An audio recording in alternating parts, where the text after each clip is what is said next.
Estamos aqui em mais um estudo bíblico racional, o 20º episódio, que é sempre um número bacana, 20, número redondo. Estamos aqui, muita gente pensando, só quer saber hoje, a papo é manifestação e o que está acontecendo no Brasil, as pessoas estão mais preocupadas com a política. É nesse momento mais importante que a gente se volte para a Bíblia, para a Escritura, para a gente ver o que realmente importa, porque todas essas coisas terrenas passarão e a palavra de Deus não vai passar.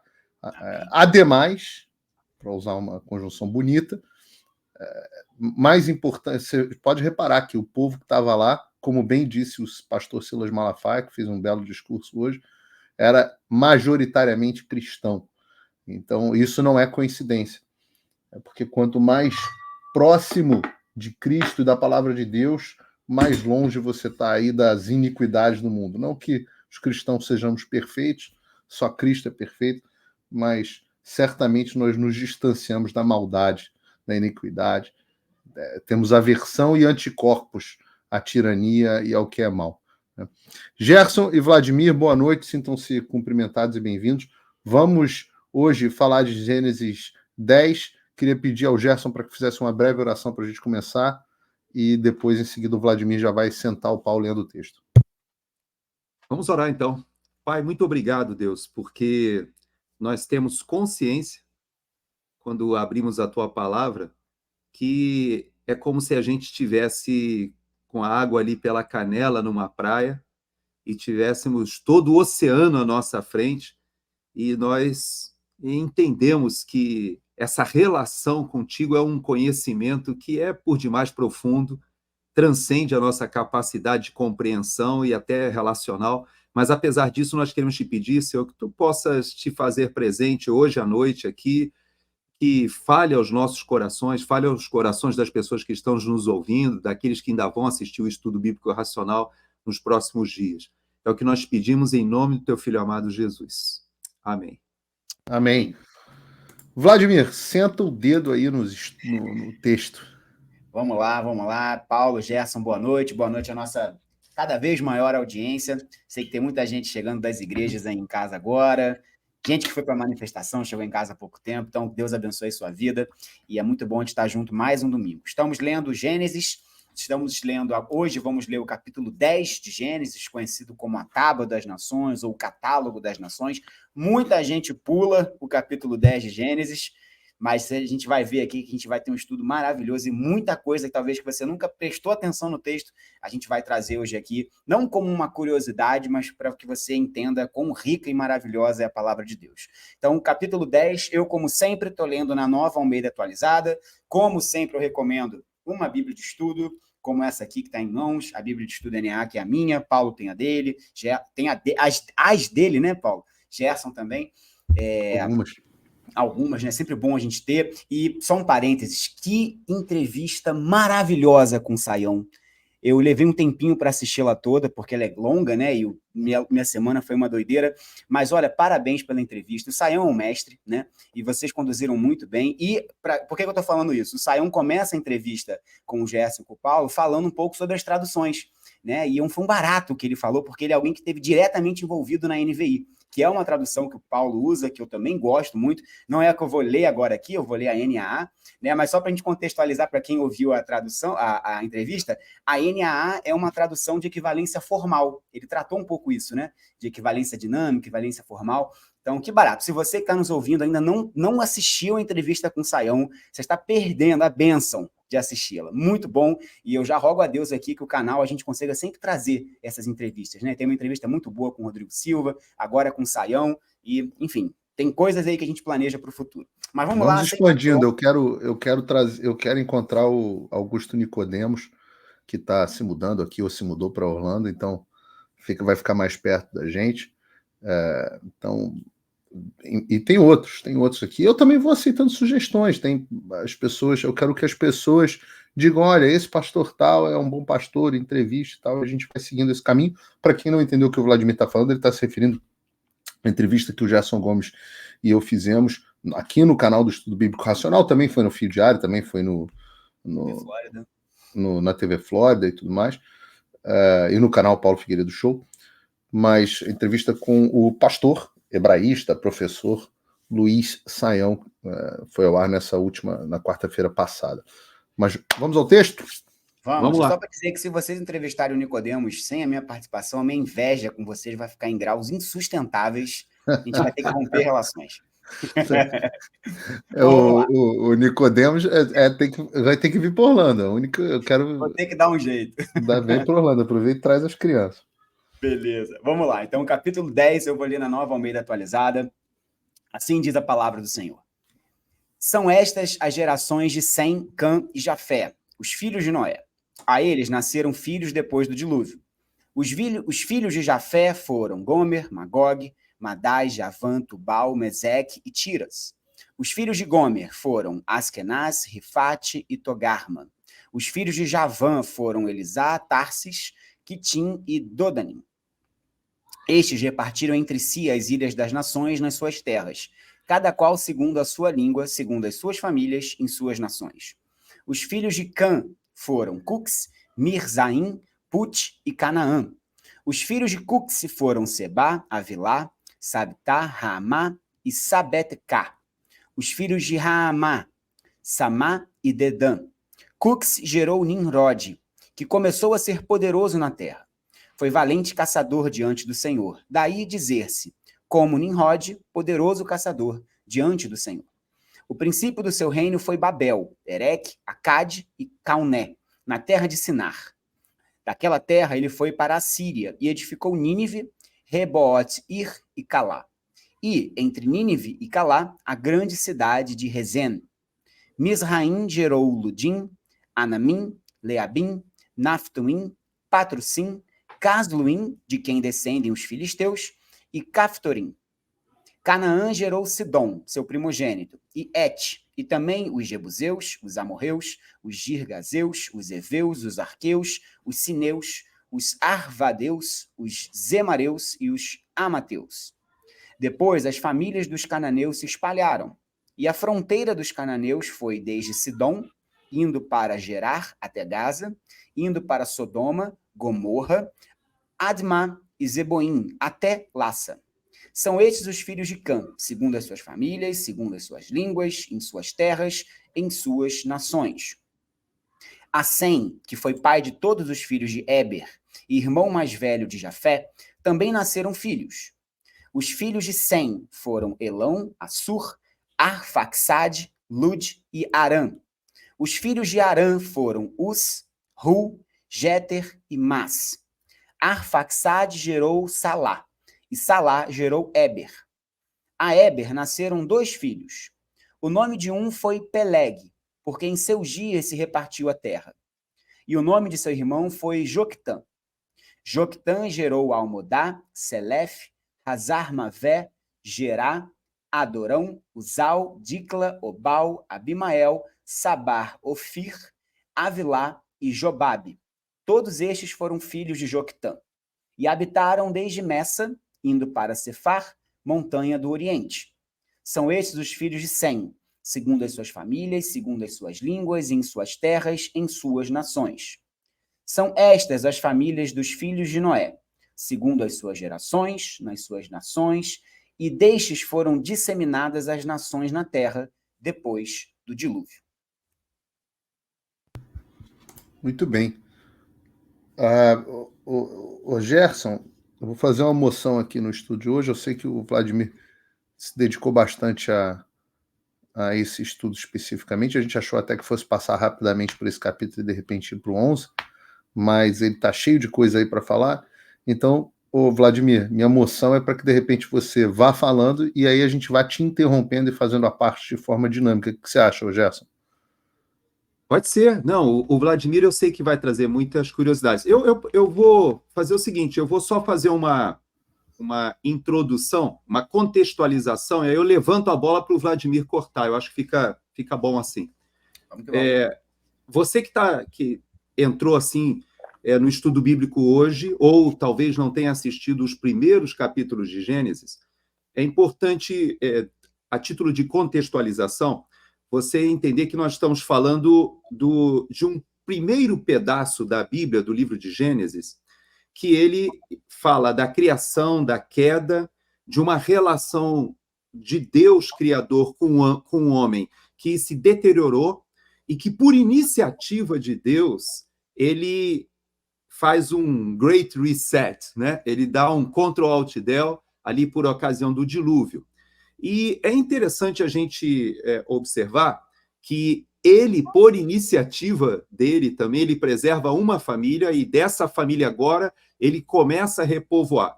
Nesse capítulo 10 que nós vamos conversar hoje, nós vamos ver como se deu esse desenvolvimento da humanidade pós-dilúvio e na perspectiva do que está registrado no texto hebraico, ele vai falar sobre praticamente 70 povos ali. Eu vou deixar que o Vladimir fale sobre isso, porque ele vai cobrir toda aquela parte ali da Europa, da Ásia Central, também o que a gente conhece hoje como Oriente Médio, o Norte da África, e o Vladimir vai falar sobre isso. Mas, antes da gente entrar nisso, eu queria que você entendesse que a Bíblia, quando nós lemos a Bíblia hoje, nós temos o privilégio de termos um pastor Saião, né, para conversar conosco, um hebraísta, pessoa que sabe exegese de vários idiomas, mas, na verdade, nós, o Paulo, eu e o Vladimir, embora não sejamos grandes exegetas, etc., mas nós temos o privilégio de conhecermos a Bíblia já completa.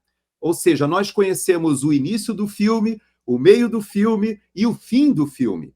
E quando a gente estuda a Bíblia dessa forma, é importante você lembrar que Deus tem uma relação com Adão e Eva sensacional. Essa relação se deteriora ao ponto de Adão, nesse rompimento dessa relação, ele colocar a culpa na mulher, ele não assumir responsabilidade, e depois o filho dele faz até pior, porque faz o primeiro homicídio, também se dissocia de Deus, e os descendentes de Caim, eles vão ter uma primeira experiência que vai ser repetida agora, que o Vladimir vai aprofundar, e que depois, nessa primeira experiência, ela vai ter dois exemplos muito importantes. Um, semana que vem nós vamos falar, que é a questão de Babel, e depois, um pouquinho mais à frente, nós vamos falar sobre a questão de Sodoma e Gomorra. São algumas das cidades que são citadas, mas, na verdade, lá no capítulo 4 de Gênesis, que a gente passou já, você que está chegando hoje, depois você volta ali nos estudos, nós falamos sobre a descendência de Caim e que da descendência de Caim houve uma experiência diferente daquela do jardim.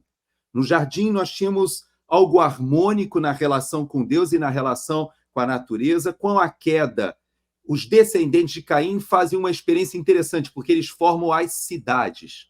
E cidades, nessa época da antiguidade, elas eram uma representação muito interessante, que agora, aí nos descendentes de Noé, isso vai ficar muito claro, porque há a gênese do que é o comércio, a indústria, a agricultura, a atividade, as cidades são organizadas, mas dentro de uma ideia de independência de Deus, de uma forma do ser humano se resolver sem a transcendência, sem a relação com Deus. E é nesse contexto que os descendentes de Noé vão agora povoar a terra. Haverá um segmento dos semitas que, por iniciativa de Deus, nós vamos ver em Abraão daqui a pouco, porque todo esse pedaço de início, ele vai chegar a um momento apoteótico, quando Deus resolve intervir de novo, como fez com Noé, e ele vai se relacionar pessoalmente, como fez com Noé, com Abraão. Então, antes da gente chegar nisso, nós vamos passar agora por esse pedacinho em que nós vamos falar esses povos espalhados, vamos falar de uma experiência que está dentro desse contexto do capítulo 10, mas que no 11 ela vai ser detalhada, que é a questão de Babel, e depois a gente vai voltar numa dessas cidades mais à frente um pouquinho, que é o caso de Sodoma e Gomorra. Tanto Sodoma e Gomorra quanto Babel estão inseridas nesse capítulo 10 desse desenvolvimento da humanidade e que tenta resolver, criar os seus próprios caminhos à revelia de Deus. E aí nós teremos vários povos que a gente hoje já conhece de arqueologia, etc., que criaram as suas iniciativas, e aí é por isso que talvez o único povo que tenha se tornado monoteísta tenha sido por intervenção do próprio Deus Criador, porque todas as culturas daquela época se transformaram em culturas muito pervertidas e cheias de deuses e E não podemos esquecer, como sempre o Vladimir nos lembra, esse texto de Moisés foi escrito quando saíram do Egito e já tinham todo o conhecimento do que era essa vida de cidade dentro de uma cosmovisão politeísta. Então, esse é o contexto. Então, vamos ao capítulo 10. Levantei a bola, você corta aí, Vladimir. Vamos lá, eu vou explorando então aqui, vocês me interrompam aí no momento que vocês acharem necessário. Nós estamos agora, então, entrando no que a gente chama de livro 4 de Gênesis, né? É a quarta divisão. A gente estudou muito o prólogo, né? Que todo aquele começo, no princípio, a terra era sem forma e vazia, os dias da criação, aquela coisa toda. E livro 1, 2, 3 e 4. E esse livro 4 que nós estamos agora, ele vai fechar essa primeira parte do Gênesis, e a partir do livro 5 nós vamos entrar no relato dos patriarcas, né? Que é o que nos espera a partir do final do capítulo 11, que nós vamos começar domingo que vem, e o capítulo 12 em diante. E é legal a gente entender que esse livro 4, ele tem 2 atos, ele conta 2 histórias. Esse catálogo das nações e o relato da Torre de Babel. E já é legal a gente entender que, cronologicamente, o relato da Torre de Babel acontece antes desse catálogo das nações que nós vamos ler aqui agora. Então, é como se fosse um flashback, né? Acontece a Torre de Babel e daqui as nações se espalham. E se espalham da maneira que está contado aqui no catálogo das nações do capítulo 10. Então, numa linha do tempo, Babel entra antes do que nós estamos lendo agora aqui no capítulo 10. Isso já é um detalhe interessante para a gente ter isso em mente, né? E qual é o grande resumo dessa tabela das nações do capítulo 10, né? As nações são apresentadas como sendo todas provenientes de um mesmo sangue, né, de uma mesma origem, se multiplicando sobre a bênção de Deus em diferentes tribos e nações distintas, né? E já vai aqui uma curiosidade, a gente leu aqui rápido. Vocês perceberam que Israel não é mencionado no texto? Né? Isso é curioso. Israel não é mencionado entre a tabela das nações e Deus só é citado rapidamente num provérbio atribuído a Nimrod. Né? E o que eu acho que isso indica muito para a gente, e o que Moisés está passando também para a sua própria audiência, é que Deus não está preocupado apenas com Israel. Né? Claro que Israel é o povo eleito, né? A nação santa, eleita. Abraão vai ser chamado para ser luz às nações. Mas o relato mostra como todas as nações importam para Deus. Né, como Deus está preocupado com todos os povos, e não apenas com os israelitas. Né? Então, como o Gerson citou, esse relato traz cerca de 70 nações, né, vamos dizer assim, bem entre aspas, simbólicas, e essas divisões elas estão baseadas em fatores étnicos, geográficos, linguísticos, políticos, né? E a gente vai, então, explorá-los aqui. Então, é importante a gente saber isso, que tanto o relato do capítulo 10 quanto o 11, eles estão contando uma única história, e eles precisam, de maneira, ser lidos juntos, né? O capítulo 10 e o capítulo 11. Um segundo detalhe importante, lembrando que a gente falou lá em Gênesis 5, quando a gente viu... Só me permita, Vladimir, essa é uma abordagem, uma leitura do texto como de uma forma histórica, né? Sim. Você também pode enxergar o texto como eu particularmente enxergo, como não um texto histórico, mas um texto figurativo para explicar a origem de cada um dos povos, que no momento do texto já são povos gigantescos. Né? No momento onde é escrito o texto, esses povos já são absolutamente gigantescos, já são efetivamente nações. Então, é mais ou menos como se alguém tivesse contando a história do... Bom, eu vou pegar aqui como é que era o nome do Rômulo e qual é o nome o irmão dele, de Roma? Rômulo e? O Gerson está no mudo. Remo e Rômulo. Remo e Rômulo. A história do Remo e Rômulo, como é que eles foram criados, de onde vem o povo romano. E cada povo tem a sua origem histórica, e isso tem a ver com a sua identidade, tem a ver com quem eles são. Né? Então, o autor aqui certamente está vivendo num momento onde há vários povos e quer explicar de onde vêm essas pessoas, por que esses povos se dão entre si, por que esses povos não se dão entre si. E eu acho que tem uma mensagem muito bonita por trás disso, que é a ideia de que nós somos todos irmãos. Né? Não somos irmãos só em Adão e Eva, mas somos irmãos depois também na descendência de Noé, né? Somos todos descendentes de Sem, Cã e Jafé. Embora isso não seja necessariamente... É por isso que eu faço questão de sempre de frisar isso. Embora isso não seja necessariamente uma realidade histórica, isso é uma verdade num sentido muito mais profundo do que simplesmente o sentido histórico, né? Todos nós somos, de fato, irmãos. Se você for levar pelo lado evolutivo, todos nós compartilhamos 99,999% do mesmo código genético. Todos nós somos feitos à imagem e semelhança do mesmo Criador. Todos nós, embora sejamos de nações diferentes, e eu acho o relato de Babel que você tem toda a razão em dizer que é num certo sentido, né, posterior a isso que está acontecendo, porque, ora, não faz muito sentido, né?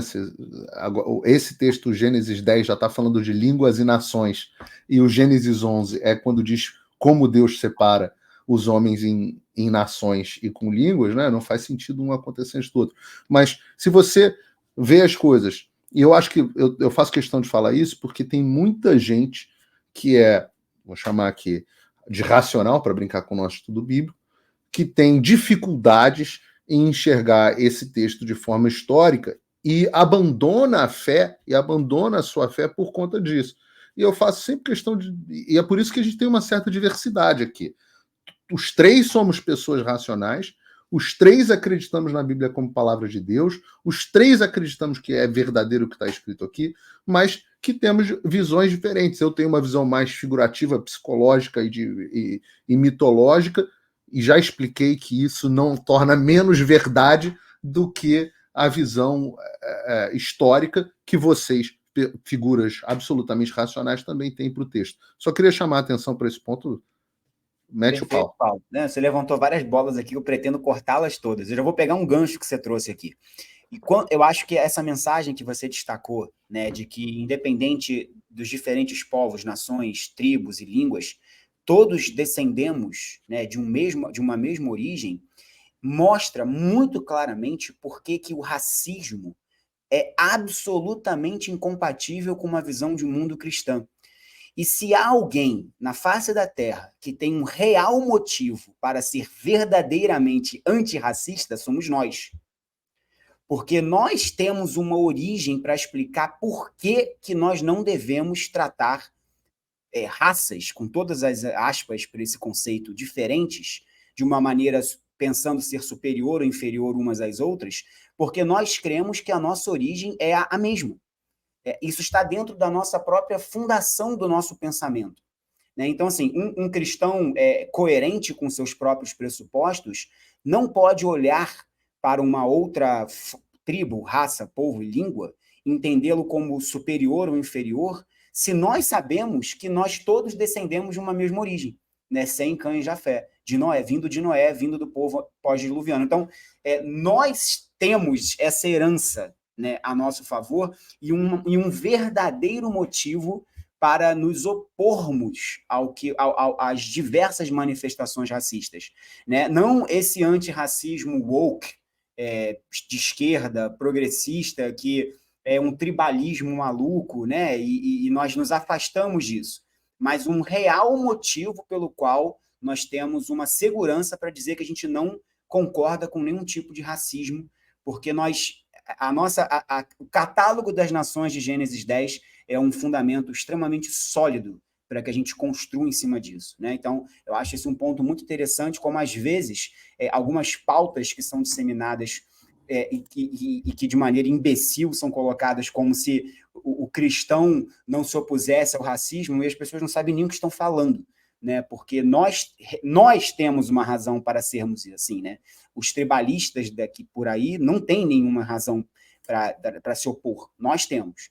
Né? Então, talvez esse seja um dos grandes propósitos desse texto, porque para aquele povo daquele momento, onde o racismo era muito mais exacerbado do que a gente vive hoje em dia, é importante dizer, né?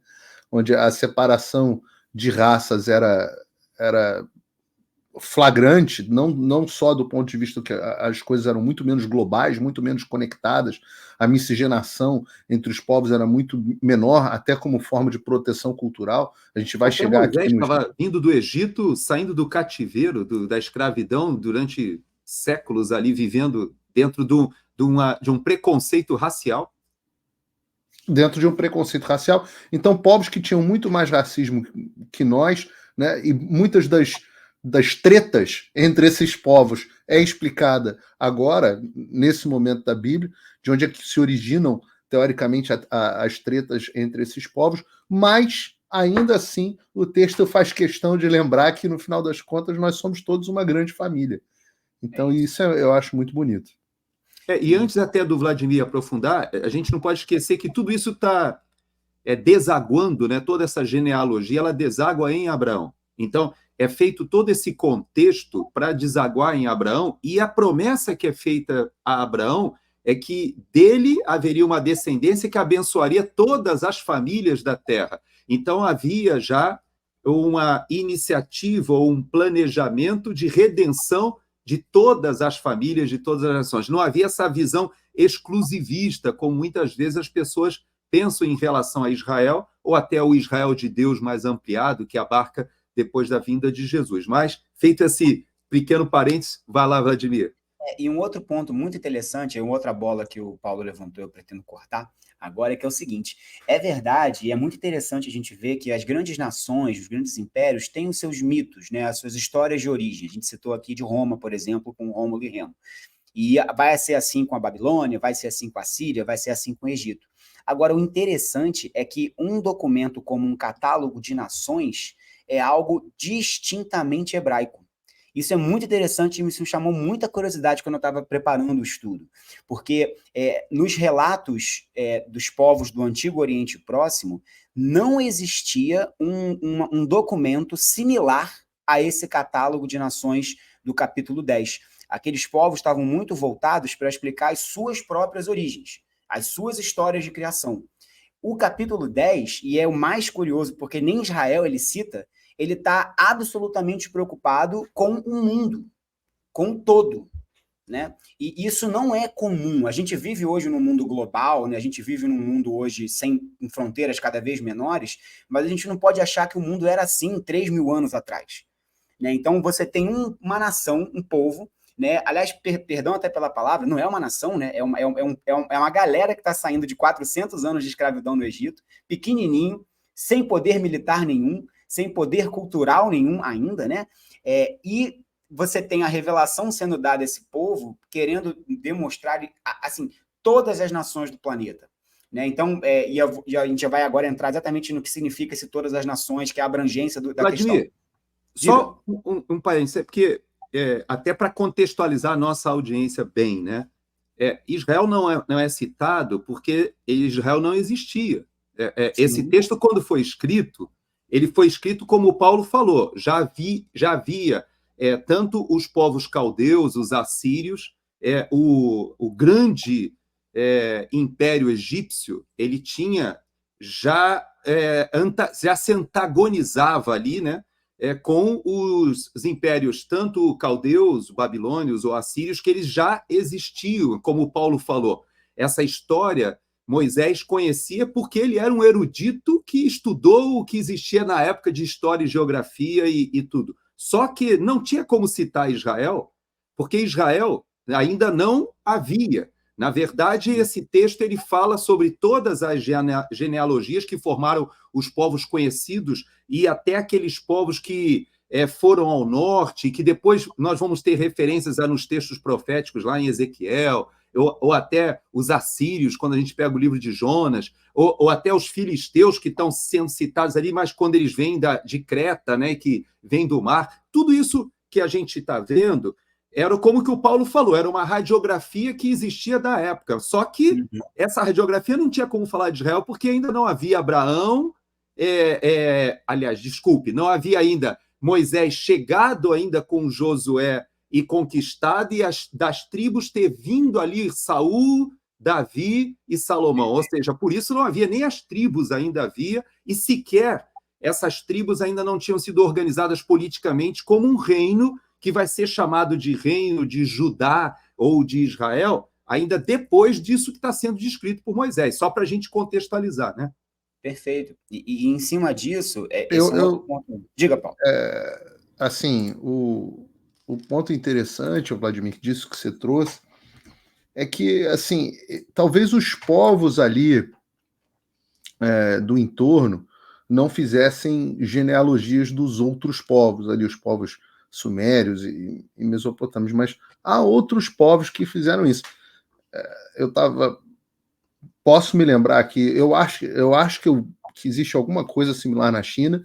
Na Índia, você tem a Mahabharata e os Puranas dos indianos, que são bem nessa linha também, de descrição genealógica de onde é que vem cada um dos povos. E você tem as histórias do Heródoto na Grécia Antiga, que são famosas porque explicam a origem de todos os povos ali vizinhos do mundo grego.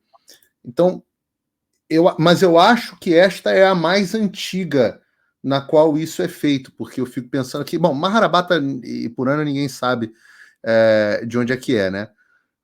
Porque talvez sejam mais ou menos ali contemporâneas, ninguém sabe, mais ou menos 1000 anos antes de Cristo. História de Heródoto sei lá, 400, 500 antes de Cristo, né? Mas, e esse texto que a gente está falando aqui agora, eu já falei para vocês que eu não sei de quando ele alguns datam de 5.000 anos atrás a história, o momento que foi escrito ninguém tem certeza, mas eu digo que, assim, do ponto de vista da tradição oral, né, porque isso vem de uma tradição oral, de alguma forma, de uma forma ou de outra, a gente pode estar falando de algo com dezenas e dezenas de milhares de anos. Né? Só para a gente ter uma ideia, do ponto de vista arqueológico, estes povos descritos, quando você começa, né, há uma descrição, o primeiro povo que a academia considera como civilização são os sumérios, né? Que a academia considera. Hoje tem uma baita discussão a respeito disso, já falei aqui sobre Göbekli Tepe e tudo mais, né? Mas tem uma puta discussão a respeito desse tema, mas estamos falando de 11.000, 10.000 antes de Cristo. E a gente está falando aqui de coisas que contam a história de como vieram os sumérios.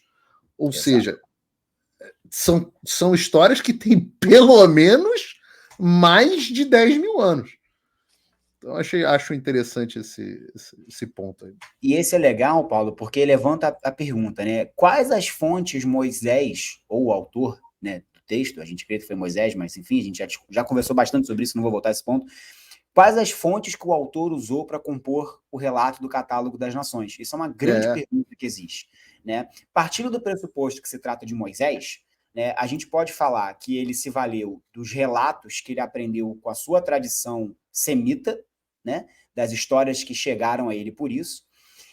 A gente nunca pode ignorar o fato de que Deus se revelou pessoalmente a Moisés, então isso é um ponto que a gente não pode negar. Agora, o ponto interessante que corrobora a ideia de ter sido Moisés, o autor do texto, isso é um dado muito legal.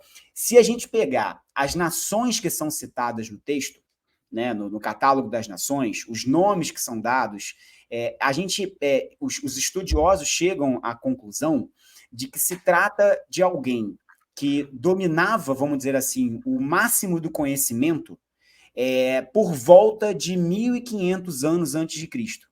Então, assim, as nações que estão sendo citadas ali são os povos mais conhecidos e proeminentes, né? No segundo milênio antes de Cristo, quase todas concentradas na região do Oriente Próximo ou a partir dela, né? Os povos com quem os israelitas estariam tendo em contato ali, né, e revelam um conhecimento de alguém educado numa corte, talvez a corte egípcia, né, como a gente acredita que foi Moisés, por volta de 1.500 anos de Cristo. Né? E isso é interessante porque a gente, de pronto, como até o Paulo citou, a gente sabe que existem outras civilizações super antigas que não são citadas. Por exemplo, os chineses não são citados nesse texto. Né? Os chineses não estão sendo citados ali. Os indianos, Paulo citou os indianos, e existem outras civilizações também muito antigas que não fazem parte do texto do catálogo das nações. Né? Isso, aí alguns acham, então o texto é mentiroso, o texto é falso, o texto é incompleto. Não. Por quê? Porque as nações, a gente até já falou isso aqui, eu vou só reforçar, as nações, os povos, os tribos, que estão sendo citadas, são aquelas com quem Israel estava tendo contato ou teria contato. Né? Então, o relato ele está arranjado com um propósito, que é um propósito teológico, né? É um propósito teológico no arranjo do texto. Né? Então, mas de onde viria, Vladimir, nessa visão? Eu realmente acho isso que você está falando. São os povos que têm contato com o povo de Israel e o objetivo é explicar a origem destes povos. Mas para aqueles que têm uma visão histórica do Gênesis, mais literal, qual é a explicação para a origem dos povos africanos, indianos? Os norte da África aparecem aí no texto, mas os da África abaixo do Saara, ali, subsaariana, dos povos das Américas, dos povos do Pacífico, indianos, qual é a explicação? Paulo, assim, sendo bem sincero, não domino a explicação. O que eu sei é que há várias teorias, né? Por exemplo, há aqueles que levantam a possibilidade de povos adâmicos que, de alguma maneira, sobreviveram ao dilúvio e depois se miscigenaram com esses descendentes de Noé. Então, é uma teoria, uma hipótese, né? Que tem a ver com aquela ideia do dilúvio não ter sido global e sim regional. Então, em outras partes do planeta, né, seres humanos pré-diluvianos teriam sobrevivido, né, e migrado e colonizado o restante do planeta que não é citado ali. Eu acho uma explicação bem razoável essa, por exemplo. Né? Mas ela pressupõe entendermos o dilúvio como algo regional da área da Mesopotâmia e não como algo global. Né? Eu vou te ficar devendo uma explicação que entenda... Curiosidade para saber como... Não espero que você esgote. Eu estou tão convicto disso que eu estou falando aqui em relação ao texto que eu confesso para você que eu nem me detive muito nas outras possibilidades. Certamente há explicações, né? Mas eu particularmente acho que é tão claro o arranjo do texto como as nações com quem Israel está tendo contato, né? Não como uma espécie de um catálogo geográfico, um atlas, né? Moisés não está escrevendo um atlas ali, um Wikipédia do seu tempo, né? Ele tem um propósito naquele relato, naquele arranjo, eu acho que fica muito claro pelas nações que são citadas, né? Sobretudo os inimigos com que Israel vai se depor, né? Vai se confrontar. Mas isso é uma explicação que eu já li, tá, Paulo? Assim, que povos adâmicos teriam sobrevivido ao dilúvio e, né, se espalhado pela terra. É uma hipótese. Eu acho até que valeria a gente bater um papo sobre isso, talvez até convidando um outro teólogo que seja até que tenha se aprofundado. O Rodrigo Silva, ele tem uma explicação para isso bem interessante, que eu já li, eu acho até que vale a pena a gente bater um papo sobre esse assunto especificamente. Existe uma tese que fala de um período glaciar que houve, e esse período teria unido todo aquele norte hoje, né? Inclusive agora, recentemente, aí parece que o Putin resolveu solicitar que os Estados Unidos devolvam o Alasca, né, dizendo que aquela compra ali não foi feita, mas se a gente olhar quem olha o mapa olhando do Ártico, você vê que é tudo junto ali, né? Não existe essa separação que a gente olha no mapa que a gente aprende na escola, né? Achando que a Rússia está longe a beça dos Estados Unidos, por exemplo. Lá em cima é tudo conectado, né? Então, há uma teoria de que esses povos, particularmente os povos americanos de todos os povos indígenas, né, que de todas as Américas, eles teriam vindo por essa parte norte, que estaria totalmente conectado. Já li também, Paulo, sobre a época em que os continentes eles eram unidos e se separam, e segundo isso, teria acontecido no próprio contexto dos abalos sísmicos que ensejaram o dilúvio. Então, ou seja, eu já vi várias coisas escritas, mas valeria a pena a gente, talvez para esse tipo de tema que você está levantando, que é uma curiosidade interessantíssima, a gente ter alguém que possa fazer esse estudo, como o caso do Rodrigo, que eu já vi que a explicação dele é bastante consistente. Eu tenho curiosidade enorme sobre isso, mas mais para saber o que vocês pensam a respeito, porque eu, como não vejo o texto dessa forma, para mim do ponto de vista de fé, absolutamente irrelevante.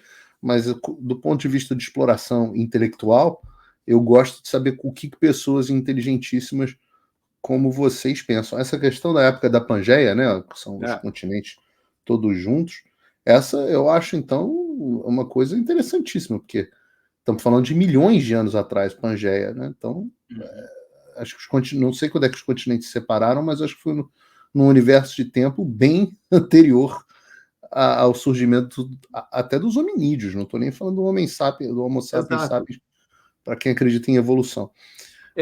Mas eu não quero atrapalhar aí o teu ritmo, Vladimir, porque eu sei que você tem bastante coisa para falar aí, a gente só tem mais 20 e pouquinhos minutos.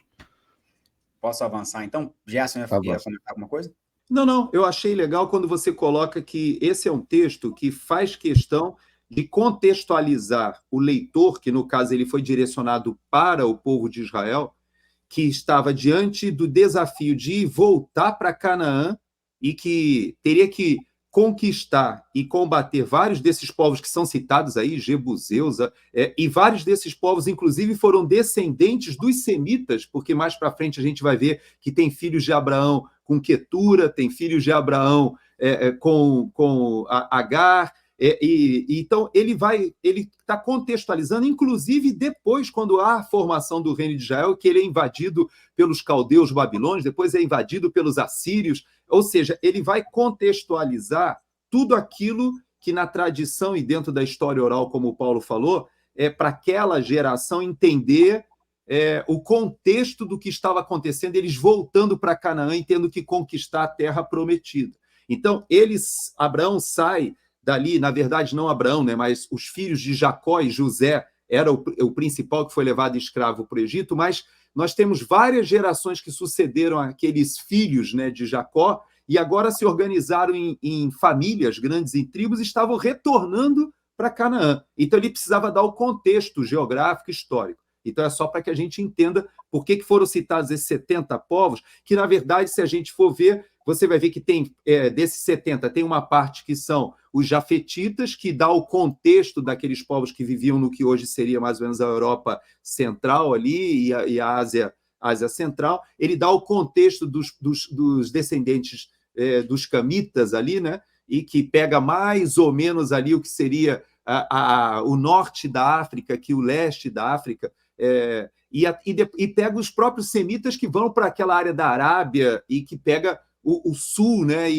Ou seja, ele vai pegar todo o contexto geográfico do povo que estava retornando para a Terra Prometida e que o próprio Moisés, lamentavelmente, ele escreve tudo isso, organiza as ideias, mas ele não entra. Quem vai fazer essa conquista vai ser Josué, e a gente vai ver para frente daqui a pouco. Perfeito. E assim, eu acho que a gente vai, né, dar uma passagem assim rápida nos três povos, né? Mas antes disso, só para finalizar essa introdução, que é bem introdução, né?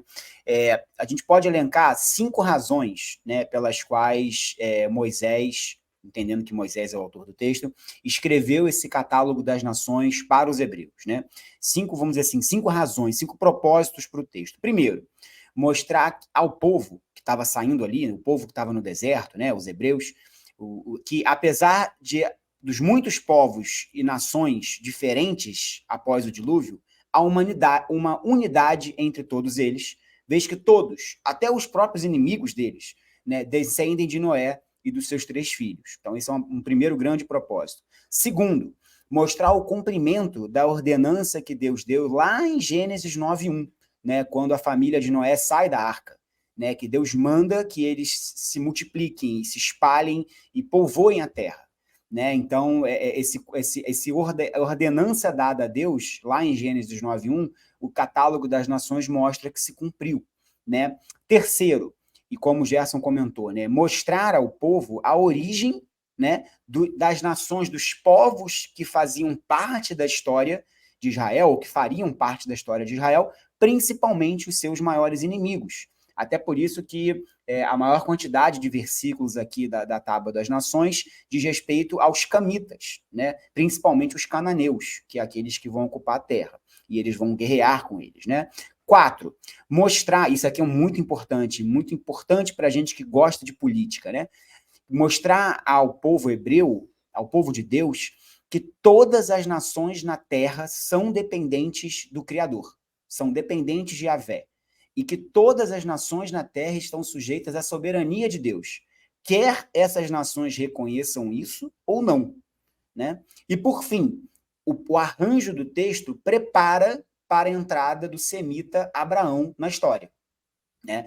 O texto está arranjado, ele começa com os jafetitas, os camitas e entra nos semitas, preparando assim o clímax da história para a entrada de Abraão na história a partir do capítulo 12, né? O início ali dos patriarcas. Então, eu acho que são 5 razões pelas quais o texto é escrito. E aí, já agora avançando no texto propriamente dito, né, a gente vai ver que são, como o Gerson citou, são cerca de 70 nações, parênteses, 70 foram os filhos de Jacó que entraram no Egito, né? Esse é um link interessante que o texto faz, né? Às vezes, esses números na Bíblia são muito importantes, a gente nunca pode esquecer deles, né? Então, há um paralelo aqui interessante, né, entre os 70 filhos de Jacó que entram no Egito e as 70 nações do catálogo das nações. São 14 registros para os jafetitas, 30 registros para os camitas e 26 registros para os semitas, né? Então, tá bem espalhado aí. Quando a gente vai nos jafetitas, e aqui é interessante como o texto está arranjado, porque a gente veio ali de Gênesis 8, 9, que a gente sempre ouve esse refrão, né? Sem Cã, Jafé. Sem Cã e Jafé. E o relato das nações começa por Jafé. É estranho um pouco isso, né? Por que não começa por Sem? Né? Já que a gente sempre ouve falar desses 3 filhos nessa ordem, né? Sem, Cã e Jafé. E a Tábua das Nações começa com os jafetitas.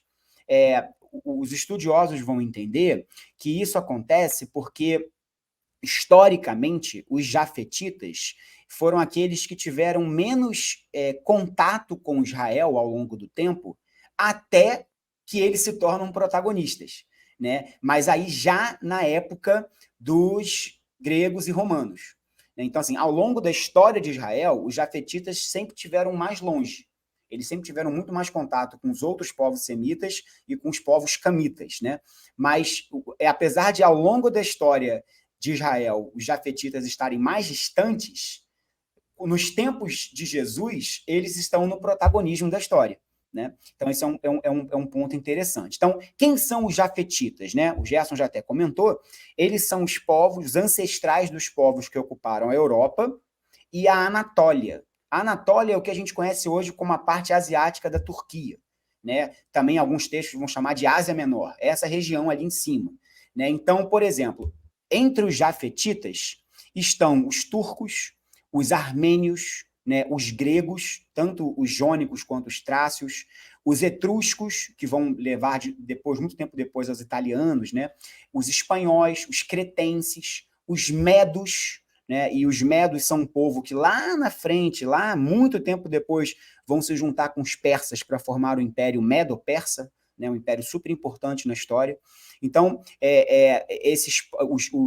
dos jafetitas vêm os persas, depois os gregos e os romanos, né? E a gente até citou isso quando a gente falou da profecia de Noé, né? Como é que depois, no tempo de Jesus, os jafetitas gregos e os jafetitas romanos, principalmente, dominavam Israel, né? E como é que as missões, as viagens missionárias de Paulo são basicamente todas direcionadas aos territórios dos jafetitas, né?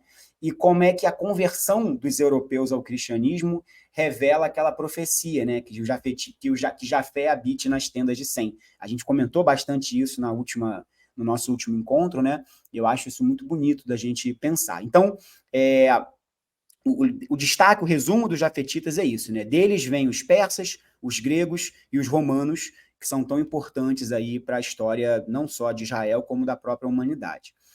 Quando a gente avança para os camitas, né, no texto, os descendentes de Cã, eles vão ocupar o norte da África, né, e o sul da Península Arábica.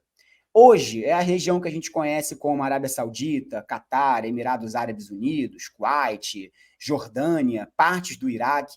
Essa região, ela é tradicionalmente, né, atribuída aos descendentes de Cã, aos filhos de Cã, né? Cux, Mirzaim, Put e Canaã. Mirzaim, quando a gente vê no texto, ali no versículo 6, esse ancestral, né, Mirzaim, ele está diretamente ligado ao Egito, né? Isso é muito interessante. Então, os egípcios eram camitas, né? Os egípcios que tanta relação tem com Israel, né? Ao longo da história, eles são um povo camita. E isso é interessante ao longo da história, né? Então, e a gente entra aqui, entre os camitas, tem o curioso relato de Nimrod, né? E esse é um dado interessante, porque o destaque dado a essa figura histórica é porque ela explica, né, as origens raciais, políticas e espirituais da Babilônia e da Assíria, dois dos povos mais hostis, né, ao povo de Deus. Tanto é que a Assíria, muito tempo depois, vai conquistar e dizimar o Reino do Norte, né, conhecido como Israel, e a Babilônia é aquela que vai invadir, né, e dizimar também e conquistar o Reino de Judá, que reina ao sul. Então, esses dois povos, né, os babilônios e os assírios, as origens desses povos são dadas nessa figura chamada de Nimrod, né? E a gente tem algumas curiosidades aqui interessantes sobre ele, né? Primeiro, que essa figura de Nimrod, quando fala, né, o texto diz, Cuxi gerou Nimrod, que começou a ser poderoso na terra, foi valente caçador diante do Senhor. Daí dizer-se, como Nimrod, poderoso caçador diante do Senhor. O princípio do seu reino foi Babel. Esses são os versículos 8 a 12. E é interessante que quando diz que ele se tornou poderoso na terra, essa é uma expressão para dizer que ele era um tirano. E isso liga essa figura de Nimrod diretamente aos heróis lá de Gênesis 6:4, que a gente também falou pra caramba aqui, né, sobre eles. Então, o Nimrod, ele de alguma maneira está ligado a essas figuras que eram os grandes heróis da antiguidade. Tanto é, Gerson e Paulo, que a figura de Nimrod, ela é atribuída, né? Assim, quem poderia ter sido esse Nimrod na história, né? Alguns dizem que ele foi Marduk, que é depois incluído, inclusive, como uma divindade entre os babilônios. Para outros, ele foi o Gilgamesh, da epopeia de Gilgamesh, né, que a gente já tanto citou aqui em várias questões, mas a maioria dos historiadores e dos estudiosos entendem que esse Nimrod do tempo bíblico, ele foi o rei Sargão o Grande, fundador do Império Acadiano. E se isso for verdade, essa figura histórica, que tem muita comprovação sobre ela, né, tem achados arqueológicos muito importantes sobre essa figura chamada Sargão o Grande, que fundou o Império Acadiano, ele viveu entre 2350, por aí, antes de Cristo. Né? Então, se o Nimrod do texto bíblico for esse Sargão o Grande, a gente tem alguma pontinha aí de que ano de que a gente está falando disso. Né? Ele estaria citando, então, uma figura, se o texto de Gênesis foi escrito no contexto do Êxodo, mais ou menos em 1500 anos antes de Cristo, ele está se referindo a alguém que viveu mais ou menos 1000 antes. Então, isso reforça o que o Paulo falou ali, como esse texto é antigo, né? Como o texto é um texto antigo que está se referindo a figuras muito mais antigas ainda. Diga, Paulo. Não, eu diria que não é nenhum desses, provavelmente, porque se a gente está falando aqui da origem dos povos, da origem dos sumérios, que a gente tem ideia de que foram pelo menos 10 mil anos antes de Cristo, até mesmo a civilização dos babilônios, que é mais antiga do que essa estimativa daí. Então ninguém sabe direito de quando é o texto, né? O meu ponto é esse. O meu ponto é que talvez ele seja... Esse Nimrod seja um cara que a gente nem sabe quem é. Eu acho que aí, particularmente no texto, ele representa uma figura meio arquétipica, né? A figura do tirano, o surgimento de onde vem o tirano centralizador de poder. Ele se torna aí com poder em vários povos, né? E essa é uma figura que a gente enxerga ao longo de toda a história, de Gengis Khan, Alexandre o Grande, os imperadores romanos, enfim, é uma figura que Xerxes, essa figura do grande caçador. Eu não sei se é melhor, queria ouvir o Saião aí, se a melhor tradução para essa palavra era de fato caçador, né? Ou se é um homem forte, um tirano, alguém um homem poderoso. Sim. Então, eu, como vejo o texto, de novo, não como uma referência histórica, mas como uma referência mitológica, eu acho que ele representa aí, no início da humanidade, nas origens da humanidade, o tirano poderoso. E o que eu acho interessante é que deste tirano poderoso, de uma forma ou de outra, vem inclusive Babel. Então, da tirania. E Nínive também, né? Que está ligado a E Nínive também, exato, e Nínive também. Então, o que vem dessa tirania, dessa forma de governo, por mais poderoso que seja o cara, vem inexoravelmente a queda, a perdição da civilização. Né? A gente pode enxergar, por exemplo, isso até depois, quando a gente chegar um dia aí nas crônicas ou no livro de Reis, quando a gente for falar de Salomão, que se torna essa figura tirânica, superpoderosa, de um Estado superpoderoso, e que a consequência na geração seguinte é o desfazimento e a guerra civil. Perfeito. Então é a prova de que eu acho que o Nimrod, a função do Nimrod nesse texto arquétipica, é de explicar por que você pode ser o Todo-Poderoso aos olhos do Senhor, porque é o Senhor que abençoa, assim como o Senhor que abençoa Salomão, mas isso, no final, acaba muitas vezes podendo ser uma maldição. Né? A tirania destrói os povos. Os povos que vivem debaixo de uma tirania são inexoravelmente destruídos. E há uma razão para isso, porque se você tem uma concentração... A China está passando por um momento interessante nessa direção, onde você tem um governo superpoderoso, centralizado numa figura de um ditador que ninguém pode discordar dele, e como ninguém pode discordar dele, você mata os mecanismos de correção de erros, porque nós, homens, somos finitos. E a sociedade da China ou do Brasil? É China ou Brasil? Eu estava falando da China. Se eu falar do Brasil, derrubam o canal do Estudo Bíblico Racional.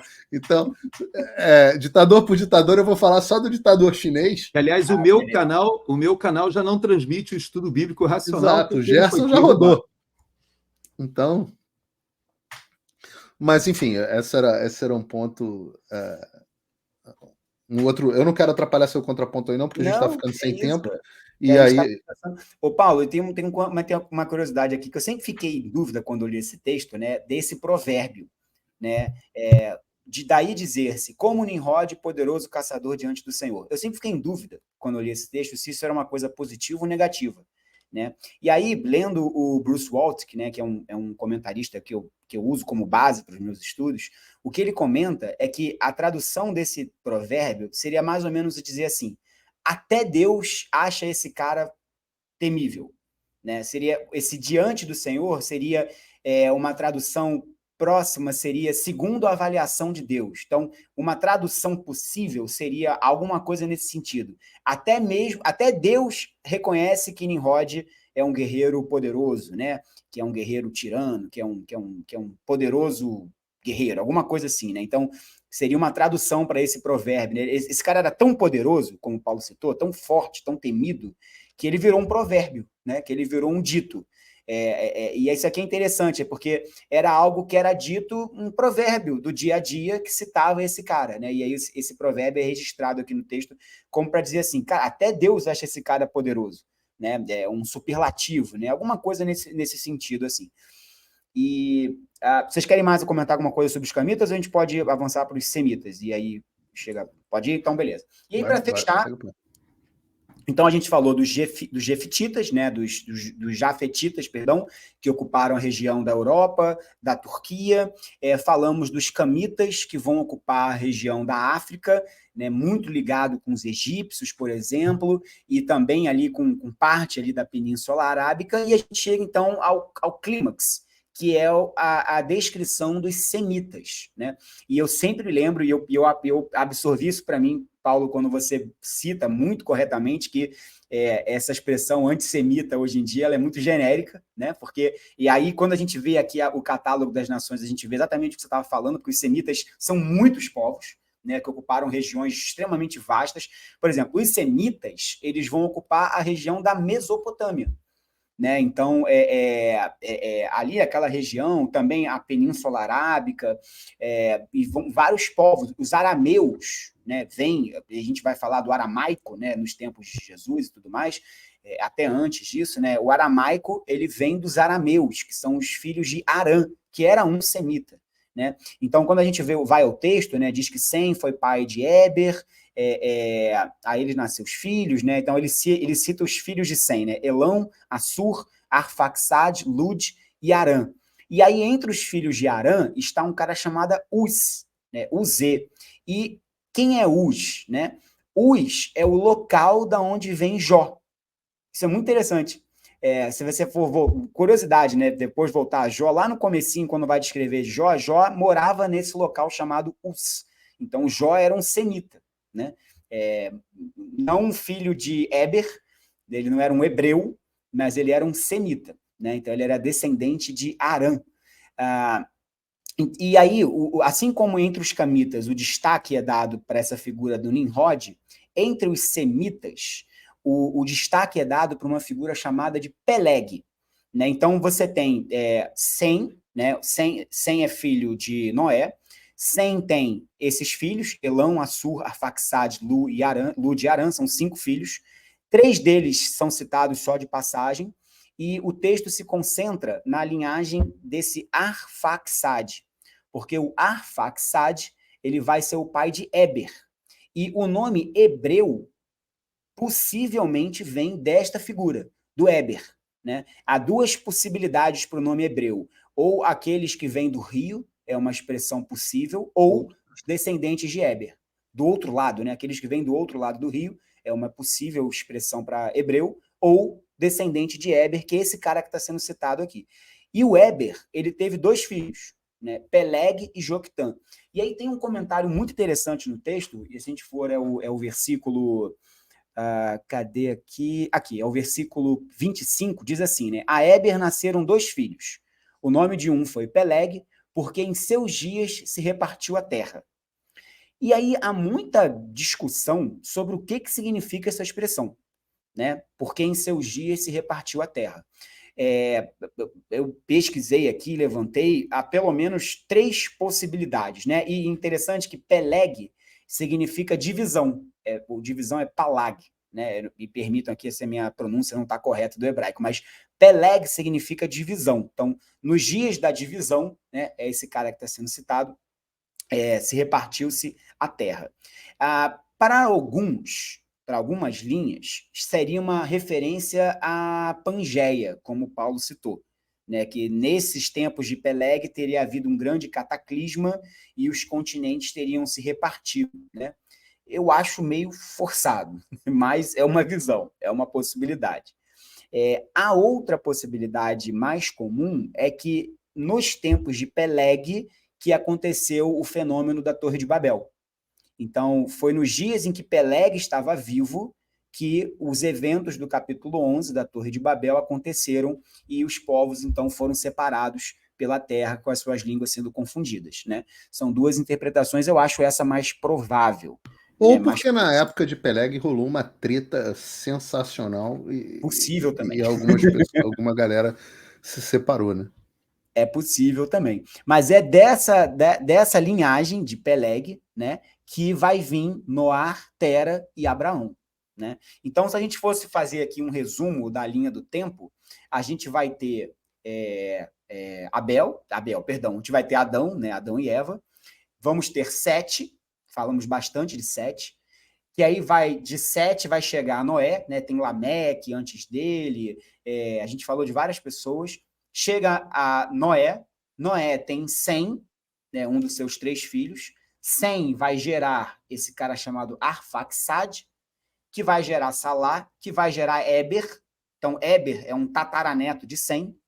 Éber vai gerar Peleg, Noar, Tera, e aí chegamos, então, a Abraão, que vai seguir aqui a história bíblica a partir dos patriarcas. Então, esse é um grande resumo aqui do catálogo das nações, que prepara, o texto vai preparando, vai funilando para chegar na linhagem dessa família semita que vai entrar Abraão na história. Muito bom. E a gente vai chegar em Abraão já já, sem ser neste próximo domingo, no outro, né? Vamos fazer Torre de Babel. Quero que a gente mate ela todinha no próximo estudo. A Torre de Babel aí do Gerson.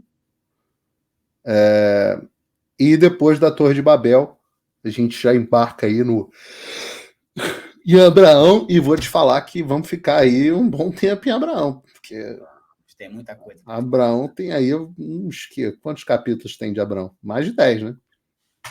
A gente está concentrado aqui, esses 20 episódios, em 10 capítulos. Gênesis tem 50, então vamos fazer as contas de até onde a gente vai. Mas, assim, Paulo, para fechar a minha participação aqui, eu queria só assim, reforçar esse ponto, né? De que Deus é o Deus do mundo todo. Né? E às vezes eu, como calvinista que adora pensar na soberania de Deus, eu estou confortável com isso. Mas para muita gente se esquece que Deus não é um Deus tribal, né? Yahvé, né? O Deus e Pai do nosso Senhor Jesus Cristo, não é um Deus de uma localidade, não é um Deus de um povo só, né? Não é um Deus de um continente. Né? E engraçado, Paulo Gerson, vocês devem estar vivenciando um pouco mais isso nos Estados Unidos até do que eu aqui, que a gente vê que hoje, em 2024, os grandes focos de expansão do cristianismo não são mais a Europa, evidentemente que não. Infelizmente, não é mais os Estados Unidos também, né? Nunca foi o Brasil. E onde a fé cristã mais cresce é na África e na Ásia. Na China, né? A China, o crescimento é impressionante. A China, para muita gente, é o maior país cristão do mundo. Né? Apesar de nós não termos dados muito precisos, porque estamos diante de uma ditadura ferrenha. Né? Mas para muita gente entende que a igreja é chamada igreja subterrânea, né? A igreja clandestina, e eu já tive contato com vários missionários que estão na China e eles contam histórias maravilhosas sobre isso. Muito bonito, muito bonito. Que talvez seja a maior igreja cristã do planeta Terra, seja a igreja clandestina chinesa. A mostrar isso, que Yahvé, Deus, é o Deus do planeta Terra.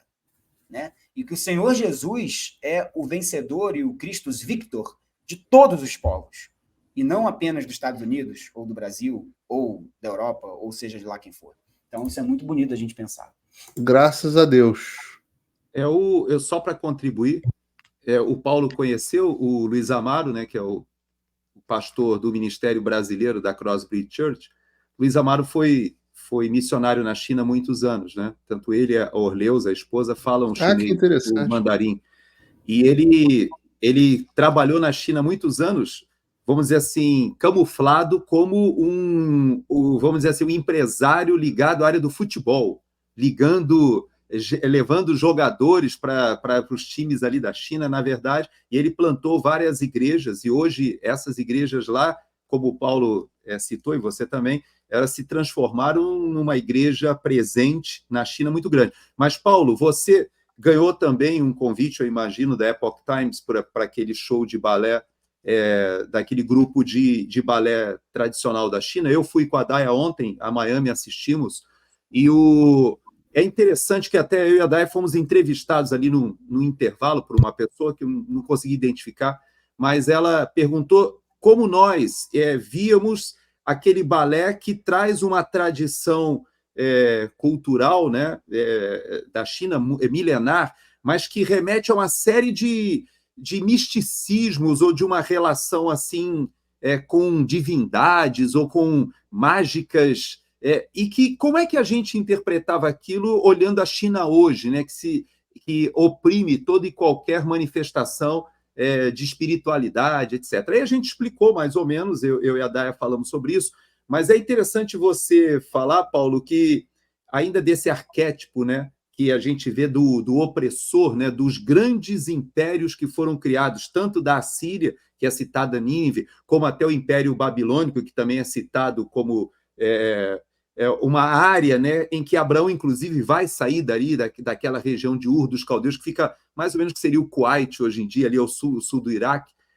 Mas, de toda maneira, essa opressão que a gente vê na China, por exemplo, a gente não pode esquecer que a Coreia, por exemplo, ela, depois que teve Guerra da Coreia, era um país pobre, arrasado, e o grande desenvolvimento da Coreia do Sul, poucas pessoas sabem, foi associado justamente à presença cristã na Coreia do Sul. Houve um grande avivamento que o Vladimir deve ter ouvido na adolescência dele, mas o pai do Vladimir, o Vladimir pai, com certeza, porque foi a minha juventude, junto com o pai do Vladimir, nós conhecemos o Paul Yong-cho, conhecemos bem o que foi a igreja da Coreia quando ela nasceu, e até hoje tem igrejas na Coreia, até hoje, que continuam orando 24/7. Existe reunião de oração que começou naquela época e nunca mais terminou.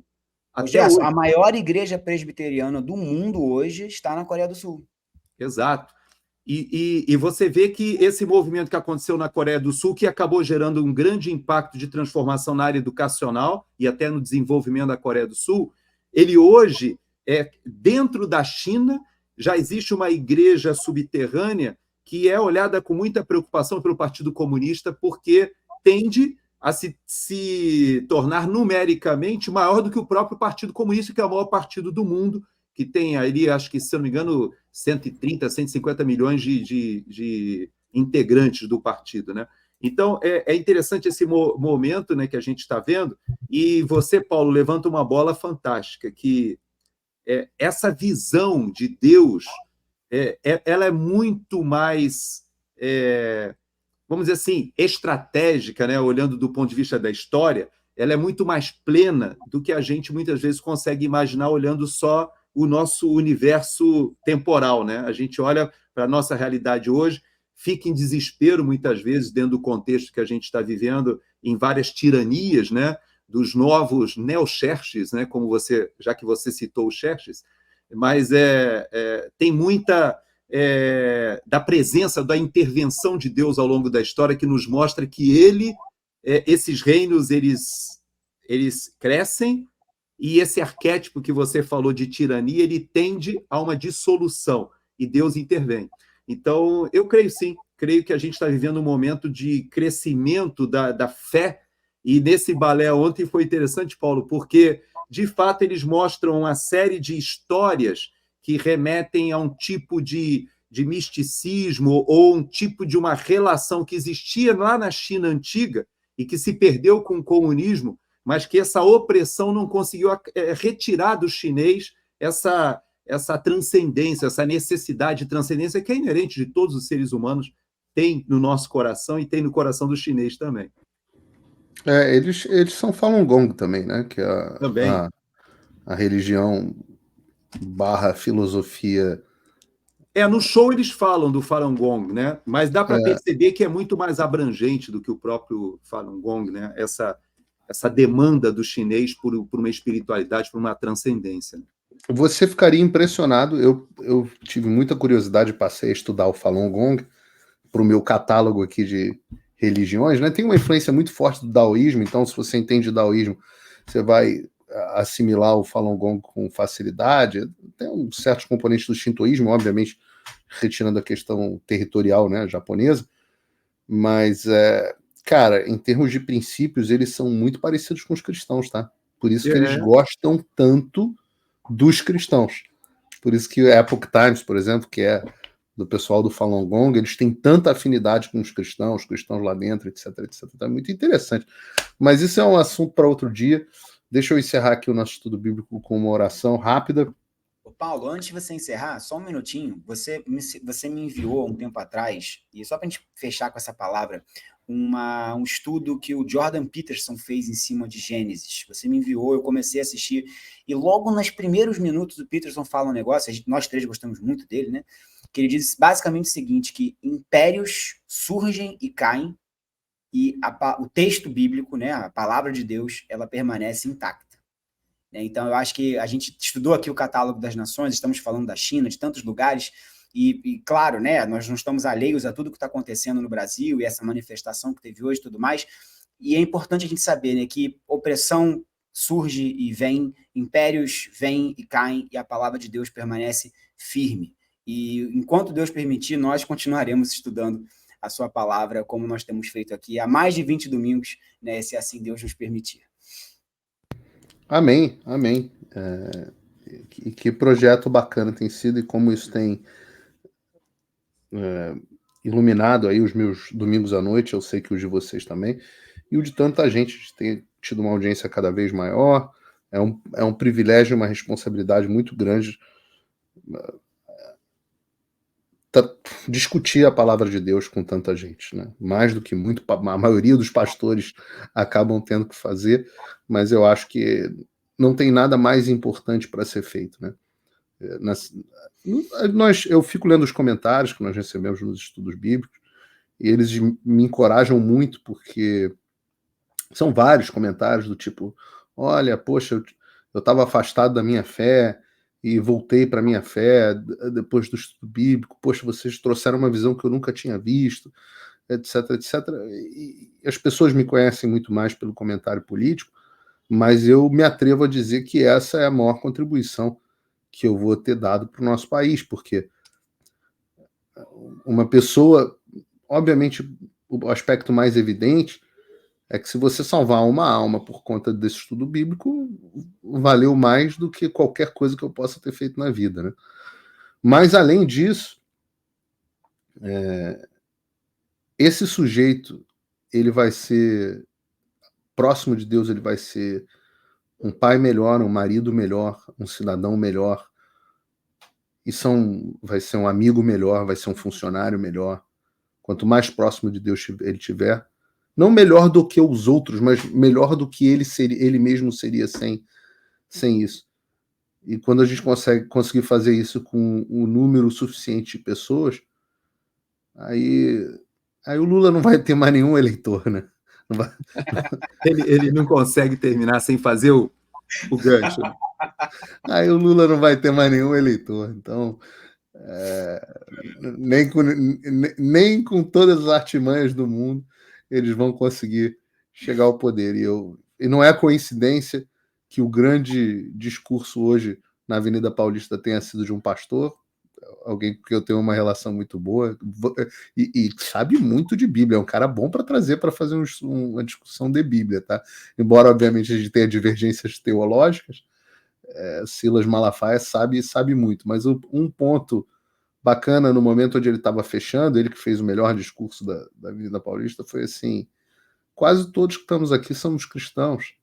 Quando o Gerson e eu entrevistamos o pessoal da ASFAV, da Associação das Familiares e Vítimas lá do 8 de janeiro, quando nós entrevistamos, a gente via todo mundo cristão, cara. Os caras que estão lá, um dos caras principais, pastor Ezequiel, o cara é cristão, tá lá advogado, ralando atrás disso. Um abraço, aliás, para ele. Então, desembargador Sebastião. Desembargador Sebastião, todos, não, mas eram todos cristãos ali. Isso não pode ser coincidência. Não tinha um ateu, não tinha um do candomblé, não tinha um, nem judeus, me desculpem os meus queridos amigos de Deus. Então eu falo o seguinte: ainda dá tempo para eles reconhecerem que Jesus é o Messias.